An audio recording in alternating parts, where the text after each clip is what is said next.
Hello guys, welcome back to my channel. Thanks for watching my videos and always coming back to watch my videos. If you're new here, my name is Ankesh from Africa, specifically from Kenya. I'm a survivor of narcissistic emotional abuse. And guys, you might be asking yourself, why is it that you're attracting narcissists each and every moment of your life? Today, I'll be taking you through the reasons to why you might not be attracting narcissists, but rather narcissists are attracting you. Guys, narcissists are expert at sniffing out your weaknesses to borrow their way into your life and exploit you. Like anyone else, narcissists crave comfort. They seek out what's familiar to them so they can launch their abuse unnoticed. They then And by then, it's often too late and you're stuck. And you know what happens when you get stuck? They'll keep you in their cycle of love bombing and hate bombing, giving you false hope that they will change for the better before going back to their put downs and verbal abuse.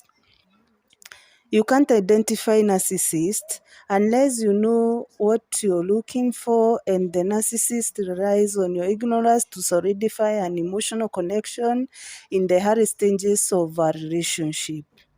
And guys, we might be saying that maybe certain group of people are the one that attract narcissists. For instance, empaths won't find themselves stuck in relationships with narcissists. And that's absolutely not the case.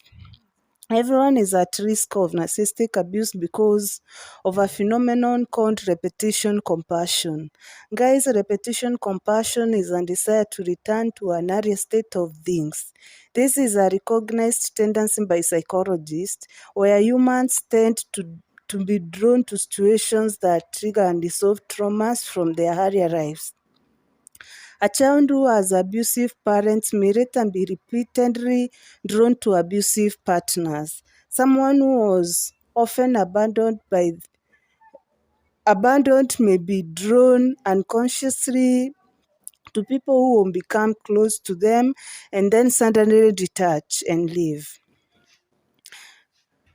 Now, guys, due to repetition compulsion, which is the desire to return to an earlier state of things, many traumatized people expose themselves seemingly compulsively to situations reminiscent of the original trauma. These behaviors reenactment are rarely consciously understood to be related to earlier life experiences. Humans seek out familiar situations. Familiarity is comforting, and everyone knows that even if it's abusive, and change is normally scary. When people build genuinely healthy romantic relationships after suffering through narcissistic abuse, they usually don't know how to behave because the healthy situation is so foreign to them. You put up walls and quickly get defensive with your partner. You walk the eggshells because you're afraid of angering your new partner. Sometimes you even sabotage the healthy relationship. It's true you're not attracting narcissists, guys, but rather seeking out what's familiar. Repetition compulsion is the reason sons of abusive fathers become abusers themselves and daughters become victims. At some point in your past, if you can remember well, maybe you suffered abuse that mimics that of narcissism. Maybe one of your parents is a narcissist, or your first relationship crush was with a narcissist.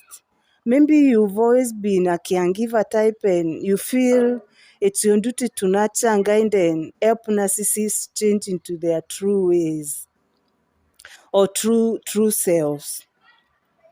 The abuse is normal to you. You ignore the red flags. You make excuses for them. Then you ask yourself, how the heck did I get into this again?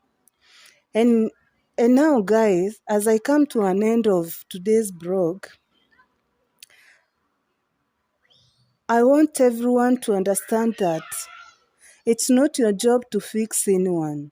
A narcissist will always paint themselves as victims. They will tell you all about their abusive parents, how their last partner cheated on them and crushed their dreams, and blah blah, and so many other things. The narcissists want you to feel sorry for them. They are banking on you falling for the ride that you're fixing them. It's not your job to fix anyone. You are not their therapist. And now, guys, in order to liberate yourself from narcissistic trauma today, you need to believe you're not attracting narcissists. Giving narcissists an ego boost is not your destiny, and it's not anyone's destiny or life purpose. The key is to identify your own repetition, compassion, and learn about yourself to put up effective boundaries. Don't let your guard down, guys. Narcissists will try to test your limits and find weak spots to break through your boundaries. I know it's simple to talk about, though less simple to execute, but this is the only way to break out of patterns of toxic and painful relationships. You don't have to be a chronic victim of narcissistic abuse.